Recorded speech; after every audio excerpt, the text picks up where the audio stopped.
Hello everyone, मेरा नाम है डॉक्टर मोहम्मद काशिफ। आज के इस वीडियो में हम बात करने वाले हैं स्ट्रोक और पैरालिसिस के उन पेशेंट के बारे में जो हमसे पूछते हैं कि सर हमें किस तरह की डाइट को प्रीफर करना चाहिए, हमें सब्जियों में क्या खाना चाहिए। तो कुछ ऐसी सब्जियां आज मैं बताने वाला हूं इस वीडियो के जरिए आपको, जो आपके लिए बेहद जरूरी है। देखिए, होता क्या है कि स्ट्रोक की वजह से आपके ब्रेन के कुछ हिस्सों में डैमेज हुआ है। जो न्यूरॉन्स हैं, जो टिश्यू हैं, जो सेल्स हैं, वो कहीं ना कहीं डैमेज हुई हैं। तो उनको रिकवर करने के लिए, उनको एक तरह से ठीक करने के लिए आप क्या करते हैं कि आप मेडिसिन लेते हैं और उसके साथ साथ में डाइट लेते हैं। तो मेडिसिन आप ले रहे होते हैं, लेकिन उसके साथ साथ जरूरी है कि आपकी बॉडी को एक अच्छा न्यूट्रिशन मिले, एक अच्छा पोषण मिले। तो उसके लिए जरूरी है कि कुछ पर्टिकुलर चीजें हैं, कुछ पर्टिकुलर वेजिटेबल्स हैं, कुछ सब्जियां हैं जो आपको यानी स्ट्रोक के पेशेंट को खानी चाहिए। तो आज इस वीडियो के जरिए मैं कोई 5 ऐसी आपको सब्जियां बताने वाला हूं, वेजिटेबल्स बताने वाला हूं, जो आपके लिए यानी स्ट्रोक के पेशेंट के लिए बेहद जरूरी है। तो सबसे पहली इसमें है स्पिनच यानी पालक। पालक में बहुत ज़्यादा मात्रा में आयरन होता है। आयरन खून के बनने के लिए यानी ब्लड के बनने के लिए बहुत ज़रूरी है। जितना ज़्यादा आपकी बॉडी में ब्लड होगा, उतना ज़्यादा आपके ब्रेन को पहुंचेगा। ब्रेन को ब्लड पहुंचेगा मतलब ऑक्सीजन अच्छी मात्रा में पहुंचेगी, जिससे आपके जो टिश्यू है उनकी हीलिंग बहुत अच्छे से होगी। तो अगर आप घर पर स्पिनच खा सकते हैं या उसका सूप पी सकते हैं, तो आप कोशिश करें कि ज़्यादा से ज़्यादा मात्रा में या अपनी डाइट में पालक को शामिल करें, स्पिनच को शामिल करें। जो पेशेंट स्ट्रोक के होते हैं उनके लिए ज़रूरी है कि वो स्पिनच को, पालक को खाएं, ताकि उनकी बॉडी में ब्लड बने और एक अच्छी पावर गेन हो, ताकि उनकी रिकवरी अच्छी हो।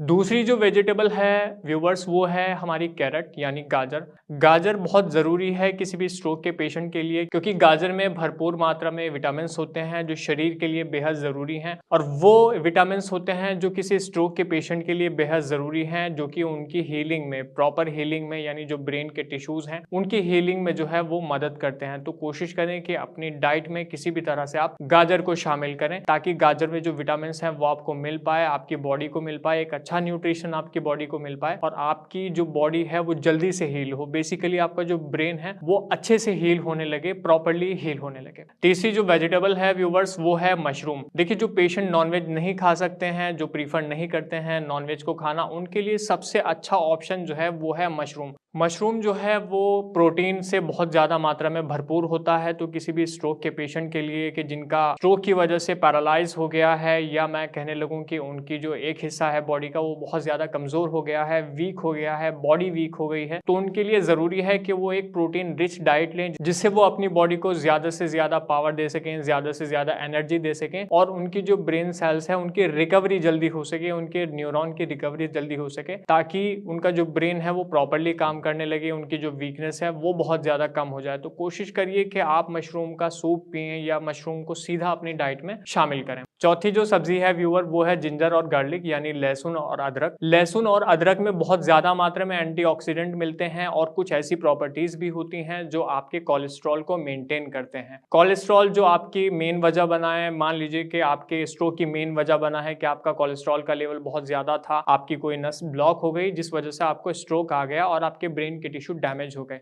तो आप कोशिश करें, क्योंकि एक बार स्ट्रोक आने के बाद चांसेस बढ़ जाते हैं, तो आप कोशिश करें कि अपनी डाइट में जिंजर, अदरक यानी लहसुन को शामिल करें, जिससे आप अपने कोलेस्ट्रॉल लेवल को मेंटेन कर पाएं। अगर आप मेंटेन कर पाते हैं तो आप जो अनदर एपिसोड है, मान लीजिए अगर आपको दोबारा से कोई एपिसोड आने के चांसेस होते हैं स्ट्रोक के, तो उसकी जो है बहुत कम संभावना बन जाती है। तो आप कोशिश करें कि लहसुन और अदरक को किसी ना किसी तरह अपनी डाइट में शामिल करें, क्योंकि ये एंटी कोलेस्ट्रॉल प्रॉपर्टीज रखते हैं, आपके कोलेस्ट्रॉल को मेंटेन रखते हैं। पांचवी जो वेजिटेबल है यानी जो सब्जी है वो है बीट रूट यानी चुकंदर। चुकंदर को आप कोशिश करें कि अपनी डेली डाइट में शामिल करें, क्योंकि चुकंदर में बहुत ज़्यादा प्रॉपर्टीज होती हैं आपके ब्लड को बनाने की। जब आपका ब्लड ज़्यादा से ज़्यादा मात्रा में बनेगा तो ज़्यादा से ज़्यादा मात्रा में ऑक्सीजन आपके ब्रेन टिश्यूज तक पहुंचेगी। जब आपके ब्रेन टिश्यूज में ज़्यादा से ज़्यादा ऑक्सीजन पहुंचेगी, ज़्यादा से ज़्यादा ब्लड पहुंचेगा, तो जो टिश्यू रिकवरी है, बेसिकली स्ट्रोक से जो रिकवरी है, वो बहुत अच्छी होगी। तो कोशिश करें कि आप अपनी डाइट में बीट रूट को शामिल करें। आप कोशिश करें कि आप चुकंदर का जूस पिएं, ताकि आपकी जो बॉडी है उसे बहुत ज़्यादा पोषण मिले, बहुत ज़्यादा न्यूट्रिशन मिले जिससे स्ट्रोक की रिकवरी के टाइम जब आपको स्ट्रोक आया है, आपकी बॉडी पैरालाइज है या बहुत ज्यादा वीक हो गई है, तो कहीं ना कहीं इससे आपकी बॉडी में इंप्रूवमेंट होगा, आपकी वीकनेस कम हो जाएगी, आपके अंदर ब्लड बहुत अच्छा बनने लगेगा। तो कोशिश करें कि आप अपनी डाइट में जो है वो बीट रूट को शामिल करें, आप चुकंदर को शामिल करें। मैं समझता हूं कि जो 5 आज मैंने आप वेजिटेबल्स आपको बताई हैं, जो 5 सब्जियां मैंने आज इस वीडियो के जरिए आपको बताई हैं, अगर आप इन 5 सब्जियों को अपनी डाइट में शामिल करते हैं तो आप अपनी बॉडी को भरपूर पोषण दे सकते हैं, बहुत अच्छा न्यूट्रिशन दे सकते हैं। फिर भी अगर कोई आप हमसे कोई सवाल पूछना चाहते हैं तो हमारे डॉक्टर्स की टीम आपके लिए हर समय अवेलेबल है।